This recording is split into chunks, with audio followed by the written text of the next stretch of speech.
evening, everyone. Good evening. Good evening. Welcome back to another episode of our On The Run. Alright. We're getting close, huh? We're almost pronouncing it together already, Ajit. Yes. Alright. So, today, we're going to be talking a bit more about dealing with parental guilt and, of course, Self-compassion. That goes together with it. Okay. I think this episode of podcast focus a bit more about emotions that many parents would be facing. Okay, I think particularly a bit more about the feelings of guilt that could arise while parenting their children. We'll also be covering about the psychology behind the parenting guilt. We will be talking about how it shows itself, how does it impact the parents, and then we will go on to how do we balance that guilt, how do we bring in the element of self-compassion towards ourselves, and how do we manage that parental guilt. Yeah, I think that's really important, Haji, because no matter what we do, I believe we will definitely have some amount of guilt. You won't be able to remove it, right? That's true. In my own parenting journey as well, there have been stops, along the journey of my life where I have experienced that as well. I think no amount of training or experience can actually negate the effects of certain things that happen, and because of that, sometimes we think in a certain way, and then guilt develops also at the same time. Yeah, and we'll be talking about how can we handle that. Definitely. Yep. So let's get started with what is guilt. Yeah, tell me more. What is guilt, Ajit? So guilt is basically an emotional response, and it is generally tied to a sense of morality. Am I doing the right thing? Am I doing the wrong thing? Am I doing the right thing today, Ajit? We will let the viewers decide that at the end of the session and based on the comments that they put. Alright, so I'm waiting for the comments to tell me that I'm not guilty of anything. Okay, so moving on, guilt is that emotional response which is linked with a sense of morality, a sense of empathy as well, Empathy, okay. and a sense of social expectations. We are all social beings, and we are influenced by that. We are surrounded by people and we live in big groups, so people will have certain expectation put onto us.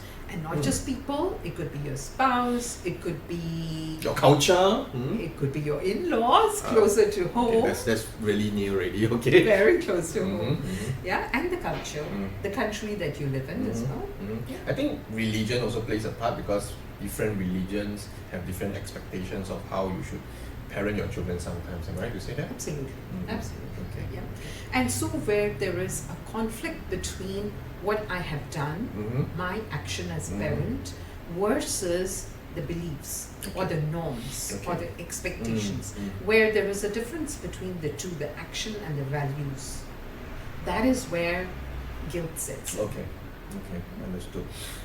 So we know what is guilt all about, but why do you think certain people, is it because of the pressure? Just now we mentioned about all the different things that could cause us to have some level of guilt. Could that be why people is feeling guilty sometimes? Yeah, there could be other things to add on to that list. It could be your moral values. It could be your level of empathy that you have with someone. Okay. We come across people, even amongst colleagues, we experience the way we perceive, we experience different people, showing sympathy or empathy at a different level. Right? That could also be something which would could be causing that dissonance. Okay, so that's the general understanding or general why people would feel guilty. So today we are talking a bit more about parental guilt. So parental guilt is I would say is a feeling that you are not meeting probably your own expectations sometimes as a parent. Right. Okay, because our clients, many parents will sometimes ask me, am I doing the right thing? Am I not doing the right thing? Right. Am I doing it too harshly sometimes? Okay. The other one could be because like we mentioned earlier, society has certain expectations of what we should be as a parent. Yeah, so that could be part and parcel of what parental guilt is, and those feelings can involve sometimes being inadequate. I'm not enough, could be, self-doubt, the Yep. wondering whether I'm doing the right thing or the wrong thing, or am I doing anything? Okay, and of course, the other one would be actually being a parent is feeling, have the feel of feeling your child. That means doing something wrong to your child or disrupting the relationship between your child at the same time. Share a little more about feel the feeling. So sometimes when we for instance, if we are talking about discipline a bit more, okay, which we will talk about a bit more, is that sometimes we feel that we are a bit more harsh and with our consequences and the follow-ups. Okay, Right, and right. because of being too harsh, would it affect the relationship between the parent and the child? Okay. I think the other thing that happens is also that because of that, they are wondering, is the child not talking to me that much because of that? Right. Is the child not telling me things that's happening around him or her because of that? What do you think of it? So while you share about is the child not talking or connecting with the parent because of these reasons, is it possible that the guilt could also be because of things that are happening on the other end of the spectrum, as in parents are giving in too much to the demands and the desires of the child? I think it's I mean what you mentioned is really true because it does happen, and I think in many scenarios that we see our clients, that does happen because I don't know what could happen because of the follow-up I'm doing. I rather not do anything about it, so I give. Right. I give. So hoping that the child naturally grows into their own expectation over time. Right. So yeah, just let it go, let it happen, and see what goes on.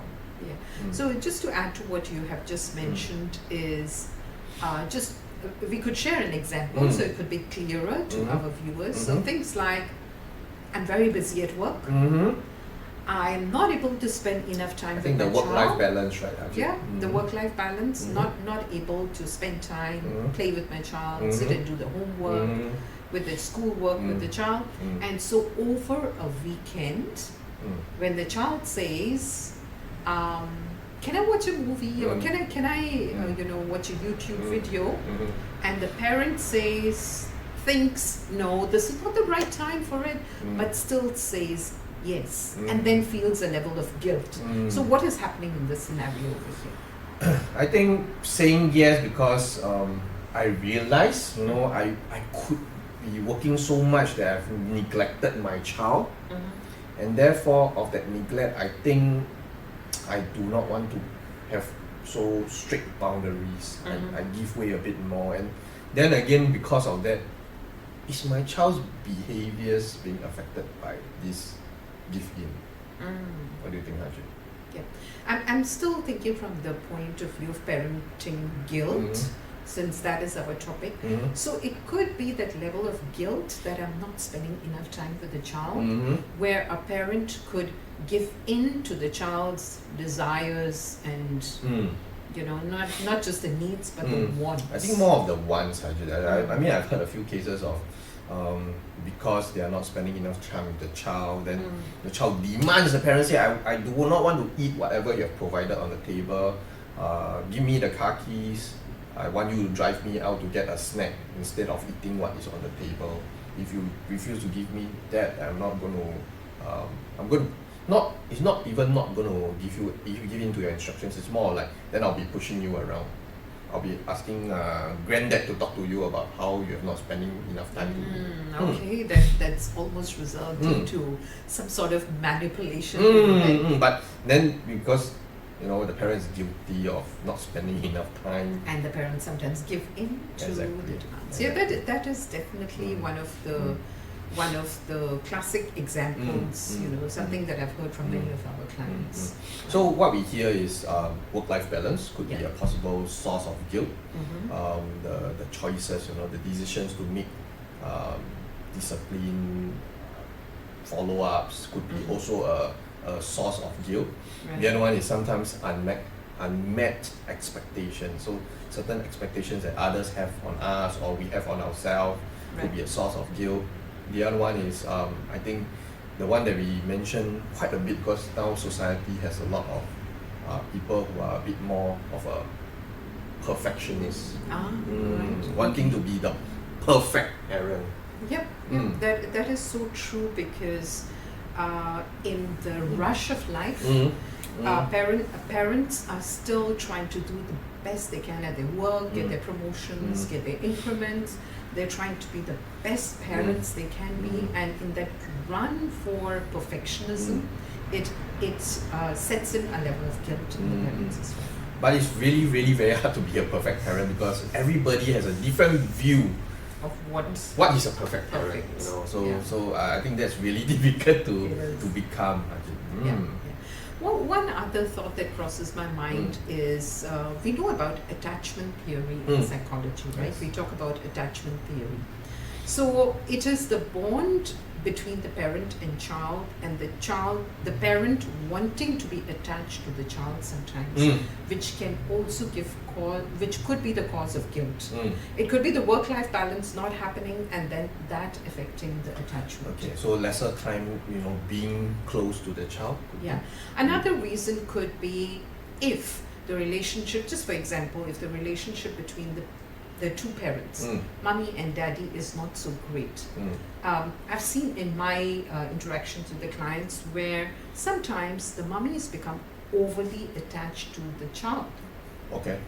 And in that attachment, there's a level of guilt involved, there's a level of expectation involved, there's a void in relationships which is trying to be, which the mother is probably trying to fill that void with that stronger bond and connection. So the with expectation child. probably comes from the mother itself. Am I right to say that? It could originate from there, and it could go any direction. Okay. Understood. So these are the various causes, and there could be more which Yeah, cause. definitely there will be more. I think some of our listeners and the viewers will say, hey, there are some things that you didn't mention. But I mean, we are here to explore, we are here to discuss. Just feel free to comment if you have something different from what is mentioned by us. I think we'll be more than happy to go more in depth if Right. there's a need to. Alright? Yeah, absolutely. So these are some of the causes for parenting guilt. Now, let us also share with our viewers how does it manifest? How does it appear? present? Yeah. How does it look when okay. a parent That's really is important. yeah. So it just becomes a little easier for our parents to associate with our examples. Definitely. So look at yourself in the mirror, maybe you can see some of that. And some of the things I've done as well as a parent. Yeah, it's like what I think the first one that you were going to mention is I start to question myself a bit more. Yes. Yeah. So question is fine because question comes in the realm of self-reflection. But when the questioning leads you to a place of self-doubt and it happens constantly, that could be one of the red lights actually for us red flags actually for us to figure out, why am I going this path? What is going on here? So hopefully I don't have a red flag or red light above. Do I have one? There's a red something over here. There's right some next red to you. spots here, but okay. That's not self-doubt, okay? Okay, so it presents itself when parents overcompensate. So I've come across some clients, some fathers actually, mothers as well sometimes, fathers who are spending a lot of time at work, and the little bit of time that they get with their children, they tend to overcompensate. I think I have a good example of this overcompensation. Please share. I know of a parent, because he works so much, he doesn't have time to attend to his child every day for the child's allowance, every day, daily.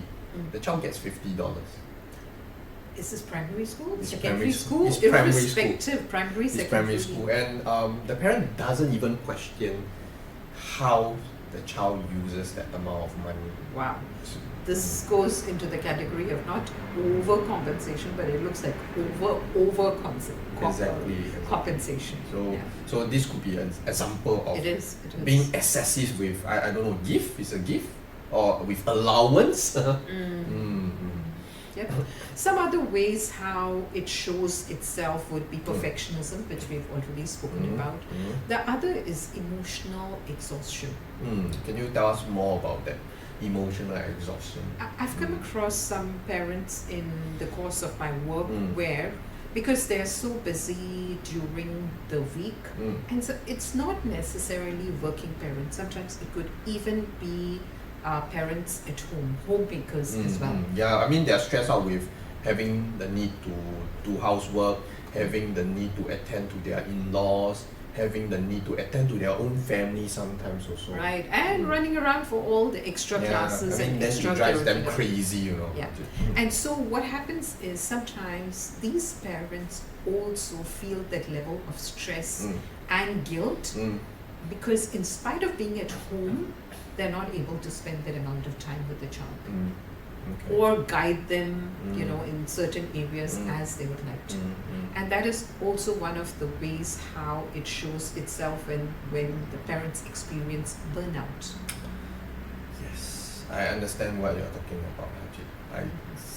I have a personal example of that. So, one of my family members, because of needing to attend to her parental needs, has lesser time to spend with her own siblings, which is the child's aunties and uncles. Okay. So because of that,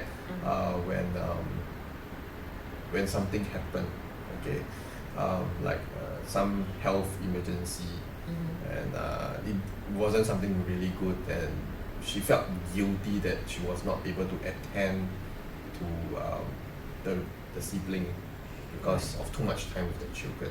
And also obviously on the other end also when she attended to the health issues that the siblings were having, the grades of the child actually dropped.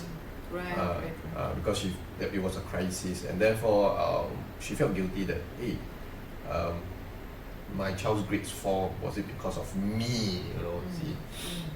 So actually this is a mixture of amalgamation of quite a few things. Yeah. It looks like there is exhaustion, there is self-expectation, there could be an element of perfection in it, there could be societal norms as well going on in between. I think there's a lot of self-talk also telling herself that I'm not good enough, I'm not spending enough time, why can't I speed myself up a bit more? And being at home, you know, if it's a homemaker, I'm at home, I'm not even working, and how are the others managing? Exactly. So usually it's not purely just one thing, you'll be a spread of many different things. Am I right to say that, Ajit? Yeah, it is.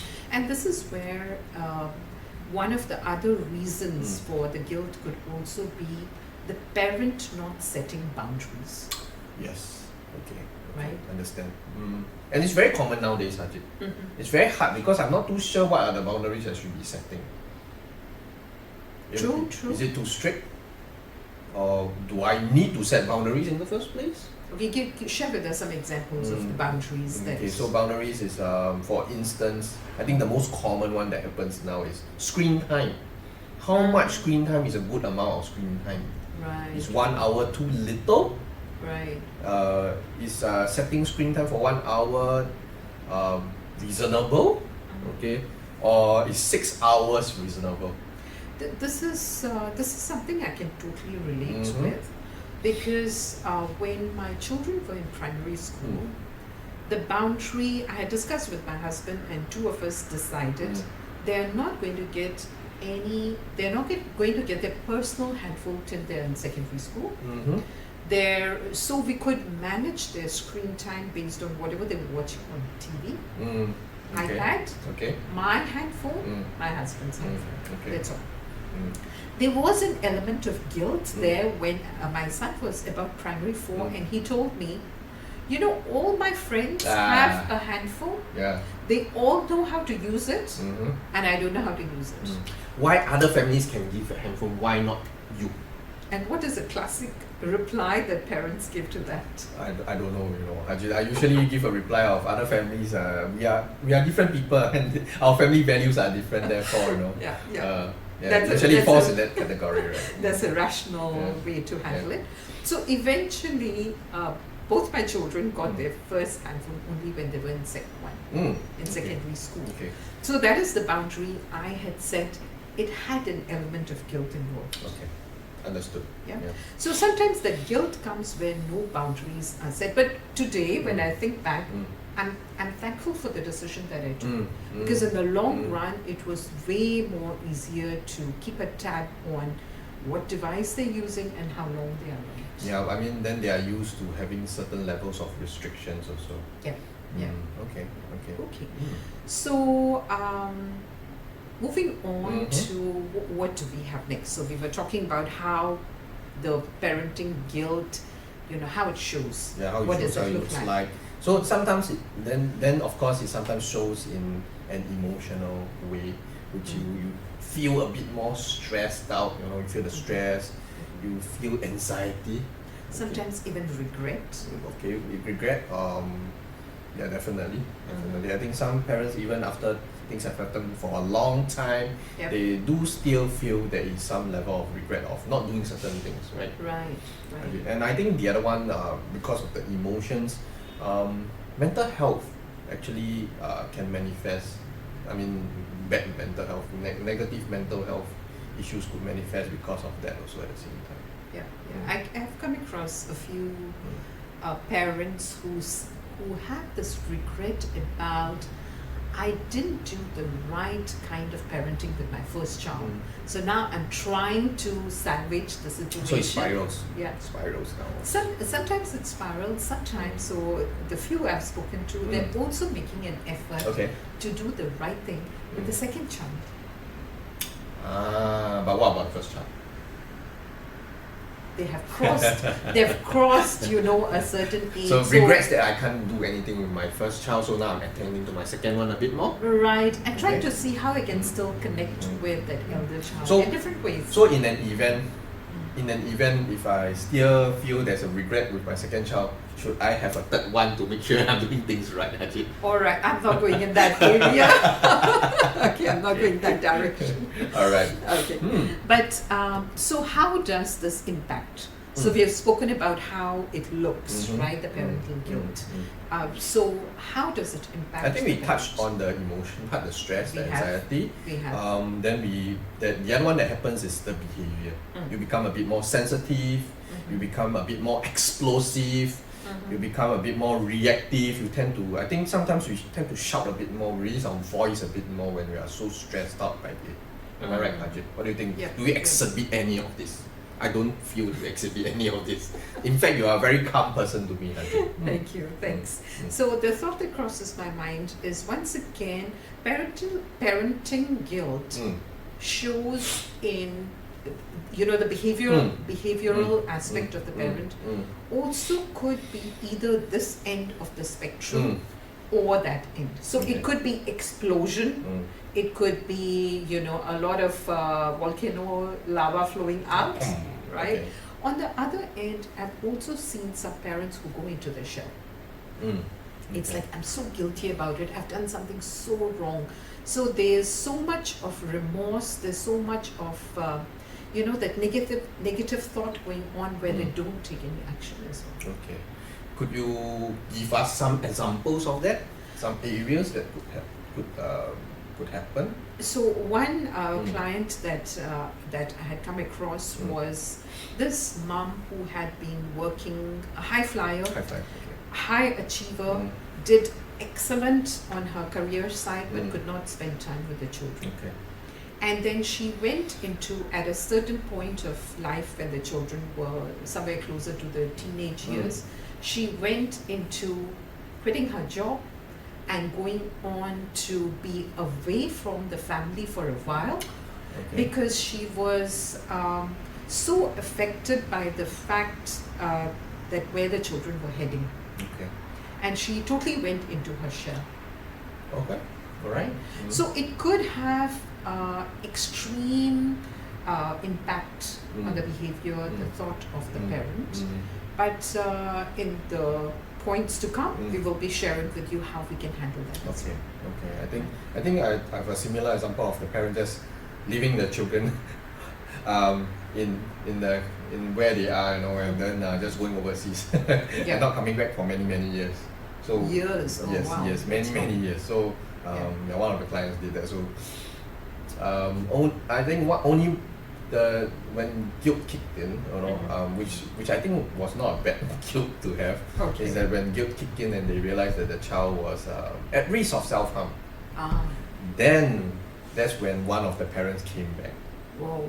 Okay, Yeah. so it took them for an emergency to happen or something at that level for the parent to. Yeah, before I mean, good thing and bad thing, they had to wait for the child to have some emergency, but at the same time, I mean, they didn't, because of that emergency, not come back. Right. They chose to come back and help the family. They still took on their responsibility as Yeah, parent. yeah. So I think it's a good time now for us to talk about how can the parents be self-compassionate. How can self-compassion? All right, so self-compassion really, really important because I think half of the segment we've been talking about guilt. Yep. I hope that we can guilt our viewers into pressing the subscribe button and giving us a like, pun intended. Okay, but so we definitely want to talk about self-compassion and how to manage those guilt. That's really, really important. Yeah. We don't want any of our viewers or listeners to be living in guilt because of parenting issues. Am I right to say that? In fact, not any other thing.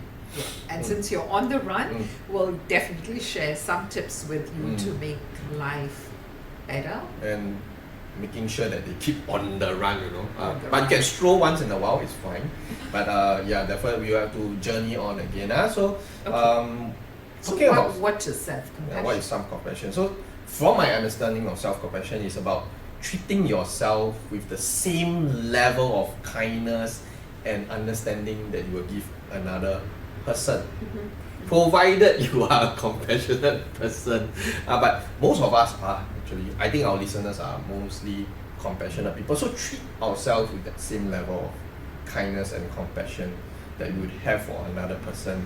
And then being able to recognize that everybody is human being, everybody makes mistakes.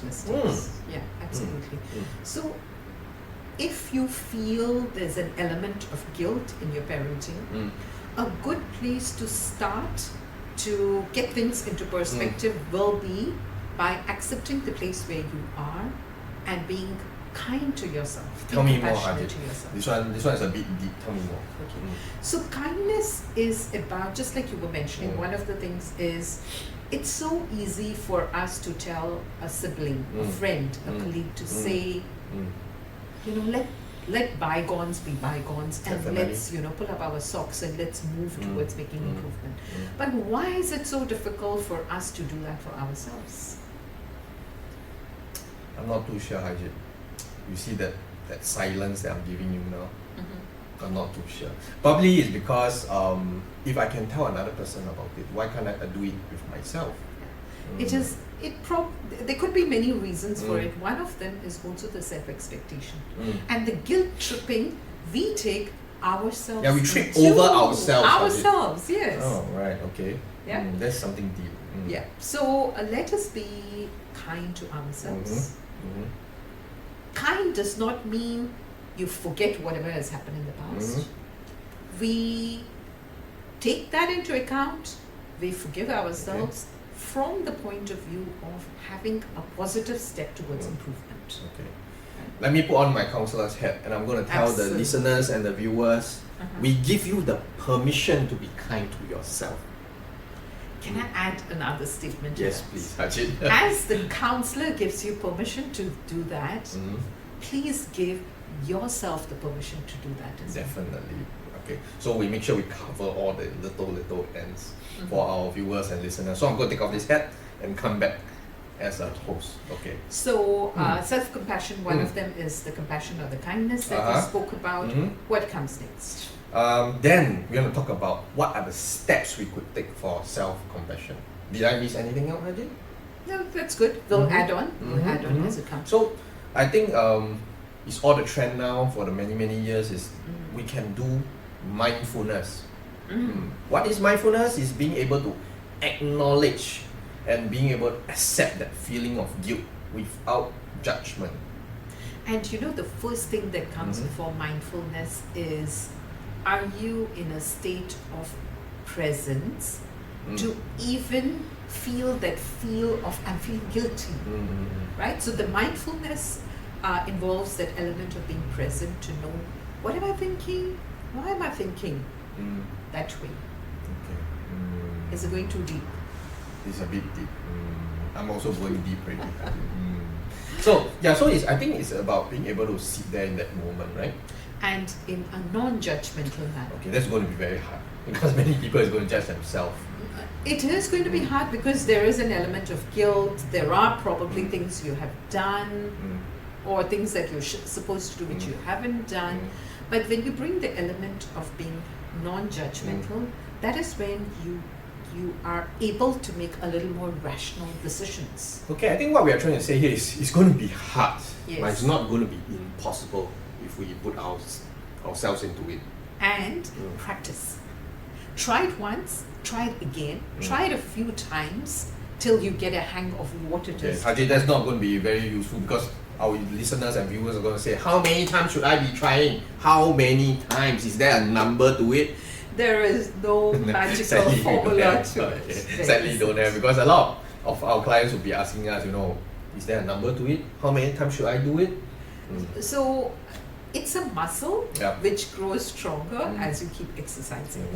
When you stretch yourself a little bit, you stretch your muscle a bit more, you become a bit more stronger. Like how we train ourselves in the gym, you pump those things. At first it feels so painful with very little weights. Then over time we get bigger weights and we are able to do it. So it's a lot of practice and training. And mindfulness is a buzzword today, and it is something which is beneficial and helpful. So give it a try. Okay. Right? Okay, next is probably the one that we mentioned about self-kindness. Respond to your feelings with a bit of care. Yeah. Attend to it. Then rather than criticize your own feelings, why am I so sad? I shouldn't be sad. I must be a very weak person to be sad. Could be some of those words that we are telling ourselves. Right. If mindfulness does not come easy, and if possible, the two spouses, mommy and daddy, can sit together and try doing that as well. Okay. If possible. Okay, I If think the having somebody environment- to kick off, Yeah, yeah. Okay. So if that's possible in your environment, at home, try that as well. And I think the next one would be recognizing that you're not the only one going through all this. I think that's really, really helpful. Even with some of our programs, we do it in a group so that they recognize that I'm not the only one that's going through this. I'm not alone that's struggling. Right. And there are many, many, many, many parents and people that are going through the same situation and feelings that I'm having. Right. So the lifestyle has changed, times have changed, which is actually leading us to things like, have a feeling that parental guilt, but there's a way around it. Help us more.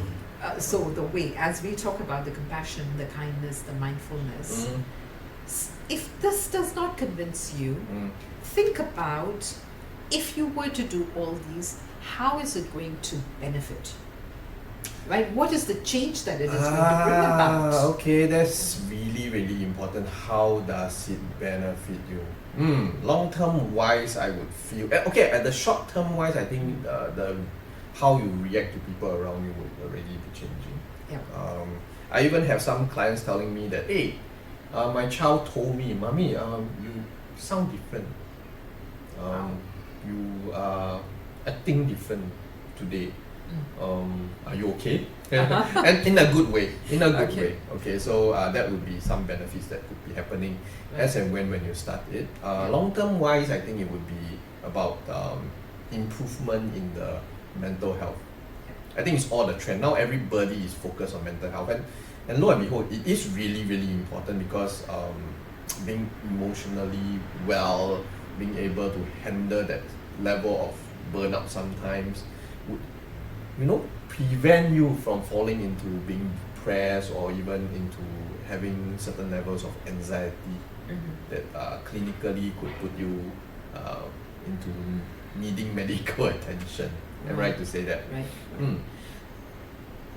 Yep. So the other one, okay. Yeah. So the other one that could happen is then you could be short term wise you have a good relationship with your children, but longer down the road you probably be having more healthy parenting relationships because you are more balanced. You become more understanding on how you approach parenting and your child, in fact. What do you think, Ajit? Right. So just to add to what you were saying, Mm. in the parent-child relationship, we want things to be amicable. Mm. We also want children to understand our perspectives and why they need to do what we ask them to do, Mm. as well as bring about their independence, their the best in themselves. Mm. In being self-compassionate, what it also results is it gives the parent a sense of perspective of how things are going on. Mm. And while it betters the relationship with the child, it gives you that peace of mind. Okay. Wow. That's a lot. Not to digest. Trying to digest it. Yeah, because you see the bigger picture as a parent. I want to feel good about my parenting. I want to Definitely. feel good about I'm nurturing my children well. I'm being a good parent as well. I think being a good parent is also in relation to being a good person, Absolutely. Absolutely. a good human. Yeah, and that is where you will have that element of peace of mind when you bring in self-compassion versus the previous guilt, and move on the path of being a little more understanding towards both yourself and towards the child. Okay. So that will probably be helping to balance out some of those guilt and doing the things that you feel that you want to be doing. Right. So we get a balance.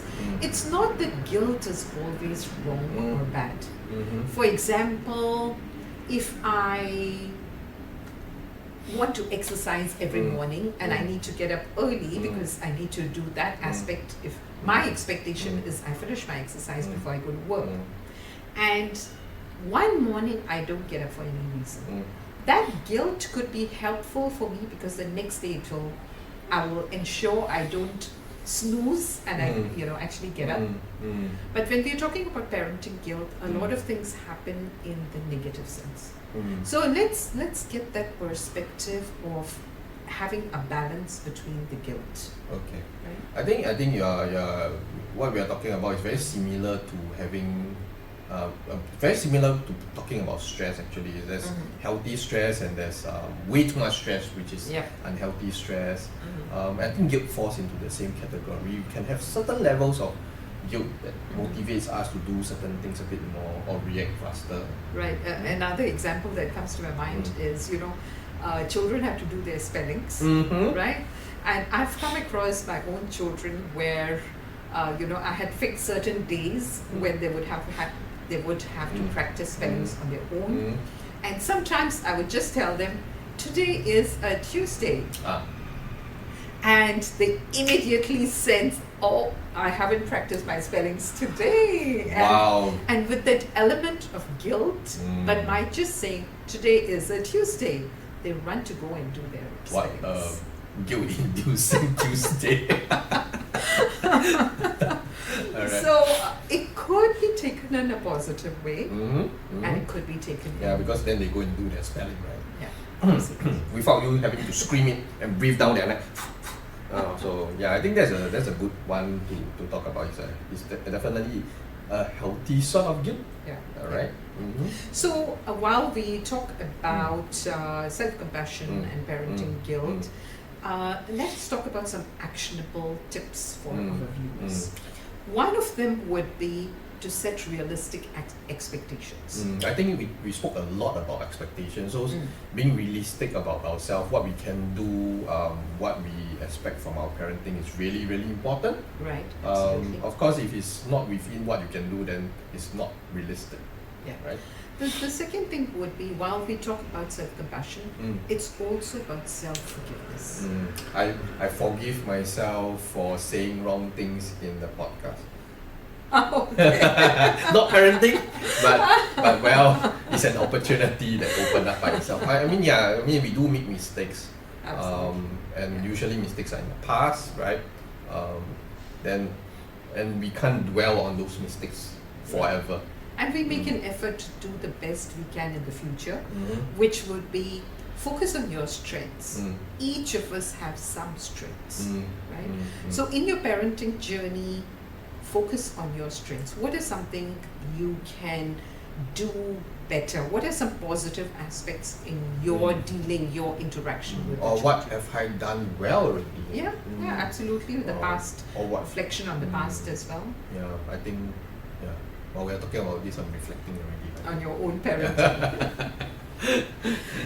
Yeah. Okay, so I think those are really, we don't want to give too many tips because it can be overwhelming. So having a few like what we mentioned, realistic expectations. We talk about having being able to forgive yourself a bit more and being focused on the strengths, on the positive things that we have done. Would be good tips, right? That we covered, Yes, absolutely. Okay. Yeah. Any other points that you would like to include Well- as we head to the conclusion of the session? I feel a bit rushed. Are you guilt tripping me now? Okay, take your time, Sean. Take your time. So with the other thing that happens a bit more is that we want to encourage this to be normalized, the conversation about guilt, the conversation about parenting. Why? Because with normalizing this conversation, we start to reduce certain stigmas that we could have. Right. The other thing is then we start to promote mutual support because we will have people listening, we will have people talking, and because it's so normal and it's so common, Right. people feel like I'm not being judged. The other thing that happens then, because we start to normalize and we start to talk about it, then we set up a community. So we have more people supporting each other, we have networks for people to share so that, if they can learn from each other at the same time, having strategies on how they done it in the past, and they start adapting it to their own parenting. Right. Yeah, those are some helpful tips. And these are some good tips because in the course of parenting, there are guilts relating to the common ones are screen time. It could be relating to their academics. It could be relating to even the CCAs that sometimes parents force their children to take. They are forced. Yes, you're right. So the parents also are being forced, in some way or other, sometimes. In case y'all don't know what CCA is, extra activities that they have to do in school other than study. Co-curricular activities, yeah. So the guilt could come in various areas. The kind of diet you're letting your child have, the kind of food you're buying for the child, the excessive or the limited amount of money you're spending on your child for various things. Definitely not $50 a day, huh? Yeah. So guilt kicks in so many areas, but we have covered points on how you can be self-compassionate towards yourself. Make it a topic of discussion with your spouse, with the family members, with maybe your neighbors, I don't know. Friends, colleagues probably who've got children. Or set up a support group. Support group. Okay. Yeah. So basically what our podcast is doing is we want to encourage parents to embrace that we can be imperfect at times, and we want to focus on the love and effort that we put into parenting.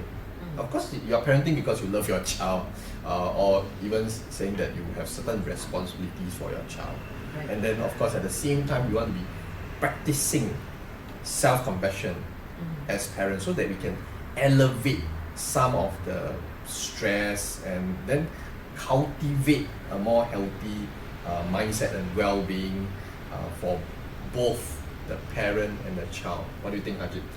Great final thoughts for this particular webinar. So we have covered about the guilt, what causes the guilt, what are some ways it shows in the parenting, and we've also given you some tips on self-compassion and self-forgiveness for yourself. Okay, I think we covered quite a bit. Yes. So hopefully that helps with the topic that we are talking about today. Of course, if you feel there's anything missing, feel free, again, comments, okay? Comments on our channel or comments on the video below, alright? At the same time, don't forget to subscribe and give us a like if you like the content that we are putting out. So the content we are putting up is intentional and we are bringing about topics which could be beneficial to you. If there are certain topics we have not covered and you would like to hear us discuss about it, please put that in the comments as well. Go ahead and put put whatever other than things that we probably would not want to see, but go ahead and just put it down in the comments. All right, and so with that, We'll come to the end of today's podcast, and we'll be seeing you all around for the next video, right? until then, Until we then, are all on on the the run. All right, again together. Okay, see you guys. Take care Okay. and bye-bye.